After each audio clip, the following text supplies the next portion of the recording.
بسم اللہ الرحمن الرحیم نحمدہ ونصلی علی رسولہ الکریم۔ در کریم سے بندے کو کیا نہیں ملتا، جو مانگنے کا سلیقہ ہے اس طرح مانگو۔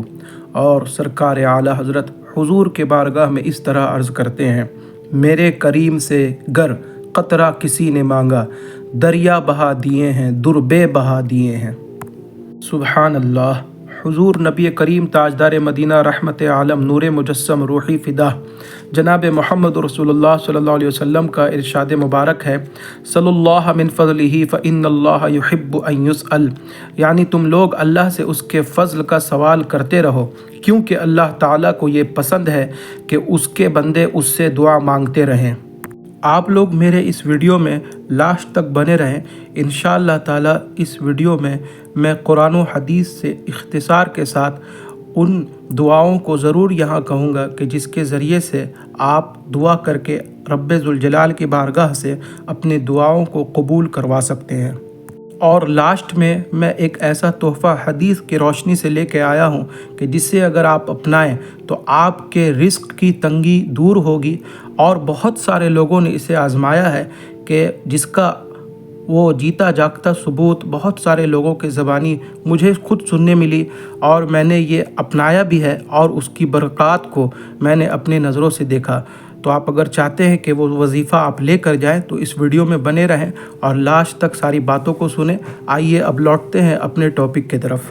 اور یہ بھی حدیث شریف میں ہے کہ من لم یسأل اللہ یغضب علیہ، یعنی جو اللہ سے نہیں مانگتا اللہ تعالیٰ اس سے ناراض ہو جاتا ہے۔ یوں تو دعا جس زبان میں بھی اور جن لفظوں کے ساتھ بھی مانگے، بہرحال اور بہر صورت وہ بہترین عبادت اور بارگاہ خداوندی میں لائق مقبولیت ہے، مگر خاص کر وہ دعائیں جن کو حضور رحمت للعالمین صلی اللہ علیہ وسلم نے اپنی زبان مبارک سے رب العالمین جل جلالہ کے درگاہ میں پیش فرمائیں۔ ان دعاؤں کے الفاظ کی اہمیت، ان کی نورانیت اور مقبولیت کا کیا کہنا۔ ان دعاؤں کو بھی میں لاسٹ میں بتاؤں گا۔ اب آئیے قرآن کی 2 آیت اور حدیث پاک کے ذریعے سے دعا کی فضیلت جانتے ہیں۔ اللہ پاک ارشاد فرماتا ہے، اجیب دعوت الداعی اذا دعانی، میں دعا مانگنے والے کی دعا قبول کرتا ہوں جب وہ مجھے پکارے۔ دوسری جگہ فرماتا ہے، ادعونی استجب لکم، مجھ سے دعا مانگو میں قبول فرماؤں گا۔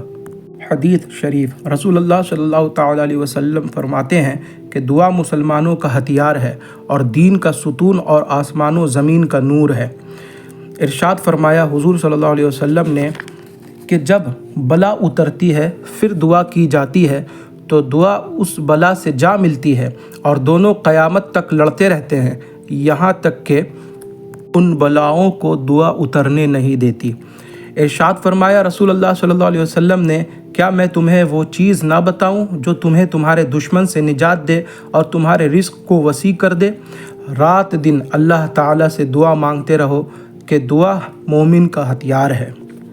اور فرمایا رسول اکرم صلی اللہ علیہ وسلم نے، جو اللہ تعالیٰ سے دعا نہ کرے اس پر اللہ تعالیٰ غضب فرماتا ہے۔ اعلیٰ حضرت عظیم البرکت رضی اللہ تعالیٰ عنہ کے والد ماجد حضرت علامہ نقی علی خاں رحمۃ اللہ تعالیٰ علیہ ارشاد فرماتے ہیں کہ ہر دعا کے اول و آخر نبی صلی اللہ تعالیٰ علیہ وسلم اور ان کے آل و اصحاب پر درود اللہ تعالیٰ کی بارگاہ میں مقبول ہے، اور پروردگار کریم اس سے برتر کے اول و آخر کو قبول فرمائے اور اوسط کو رد کر دے۔ مطلب یہ کہ اللہ پاک ایسا کیوں کرے گا کہ پہلا اور آخر تو قبول فرما لے اور بیچ کی دعا نہ قبول کرے؟ ہاں، بشرط یہ کہ وہ دعا جائز ہونی چاہیے۔ حدیث میں ہے کہ حضور نبی کریم صلی اللہ تعالیٰ علیہ وسلم فرماتے ہیں، دعا اللہ تعالیٰ سے حجاب میں ہے جب تک مجھ پر اور میرے اہل بیت پر درود نہ بھیجا جائے۔ اور اعلیٰ حضرت ارشاد فرماتے ہیں، جس کا خلاصہ کلام یہ ہے کہ دعا آسمانوں کے جانب تیرتا ہوا جاتا ہے، اور بے پر دعا کس طرح جائے گی؟ تو اپنے دعاؤں میں پر لگا لو، وہ پر جو ہے وہ درود ہے، اور اگر پر لگ گیا تو انشاءاللہ تمہارے دعا جو ہے وہ ضرور باب حجاب سے جا ملے گی اور تمہاری دعا قبول ہوتی نظر آئے گی۔ حدیث فرمایا رسول اللہ صلی اللہ علیہ وسلم نے کہ اے لوگو، اللہ سے ڈرو اور دعا میں حسن پیدا کرو، اللہ تعالیٰ تمہیں اچھے انداز میں رزق عطا فرمائے گا۔ تصور عظمت و جلال الہی میں ڈوب کر دعا کریں۔ اعلیٰ حضرت قدس الروح عزیز نے فرمایا کہ اگر اس مبارک تصور نے غلبہ کیا کہ زبان بند ہو گئی تو سبحان اللہ، یہ خاموشی 1000 دعاؤں سے زیادہ کام دے گی، ورنہ اس قدر تو ضرور کہ مورث حیا و ادب و خضوع و خشوع ہوگا کہ یہی روح دعا ہے۔ دعا بے اس کے تنے بے جا اور تنے بے جا سے امید جہالت ہے۔ اس کا مطلب یہ ہے کہ اپنی دعا میں جو ہے وہ ادب اور خشوع و خضوع لائیں، اور اگر یہ کیفیت اگر آپ کی دعا میں آ جاتی ہے تو انشاءاللہ آپ کی دعا ضرور قبول ہوگی۔ دعا میں شرم نہ کریں۔ اعلیٰ حضرت قدس الروح العزیز نے فرمایا کہ دعا میں تکبر اور شرم نہ کریں۔ مثلاً تنہائی میں دعا نہایت تضرع سے کر رہا ہے، اپنا منہ خوب گڑگڑانے کا بنا رہا ہے، اب کوئی آ گیا تو اس حالت میں شرما کر موقوف کر دیا، یہ سخت حماقت اور معاذ اللہ اللہ کے جناب میں تکبر سے مشابہ ہے۔ اس کے حضور گڑگڑانا موجب 1000 عزت ہے، نہ کہ معاذ اللہ خلاف شان و شوکت۔ مطلب اللہ پاک کے بارگاہ میں گڑگڑا کے دعا کرنا یہ عزت دیتا ہے، نہ کہ اس کے شان و شوکت میں کچھ کمی آتی ہے۔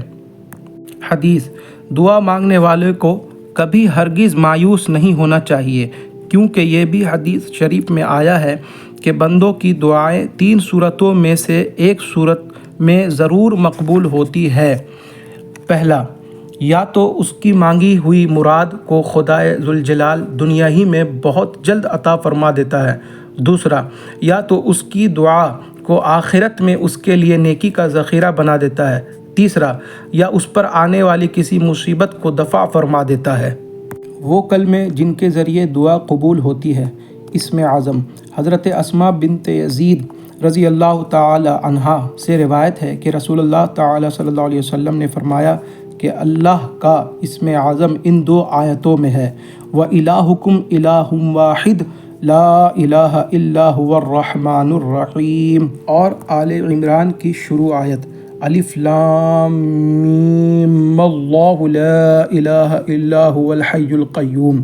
آپ دیکھ سکتے ہیں کہ الف لام میم اللہ میں نے پڑھا ہے، اگر یہاں پر کسی کی سانس اتنی نہیں ہے کہ وہ الف لام میم اللہ یہاں پر ملا کر پڑھ سکے تو وہ یہاں پر سانس توڑ کے پڑھے گا، اگر تو یہاں پہ اللہ پڑھے گا، اور اگر نہیں سانس توڑے گا تو اللہ پڑھے گا۔ اس طرح سے الف لام میم اللہ لا الہ الا هو الحی القیوم۔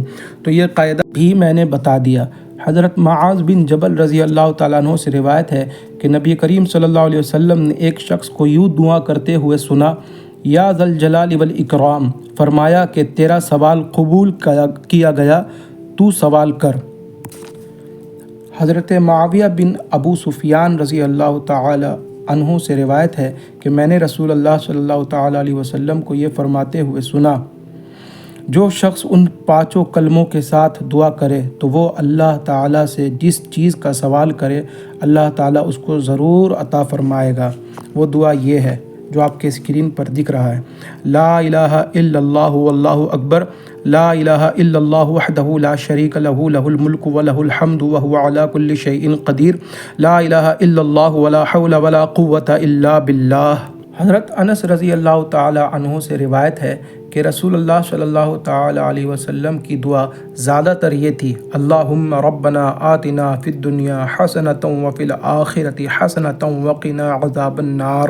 حضرت ابو ہریرہ رضی اللہ تعالیٰ عنہ سے روایت ہے کہ رسول اللہ صلی اللہ علیہ وسلم یہ دعا فرماتے تھے: اللہم اصلح لی دینی الذی هو عصمت امری واصلح لی دنیای التی فیہا معاشی واصلح لی آخرتی التی فیہا معادی واجعل الحیاۃ زیادۃ لی فی کل خیر واجعل الموت راحۃ لی من کل شر۔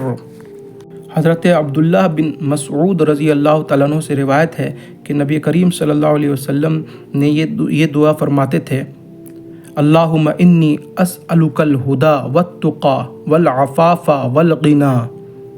حضرت ابو ہریرہ رضی اللہ تعالی عنہ سے روایت ہے کہ رسول اللہ صلی اللہ تعالی علیہ وسلم بلا کی مشقت اور بدبختی کے پانی سے اور قضا کی برائی سے اور دشمنوں کے مضحکے سے اللہ کی پناہ مانگتے تھے۔ وہ دعا اس طرح ہے: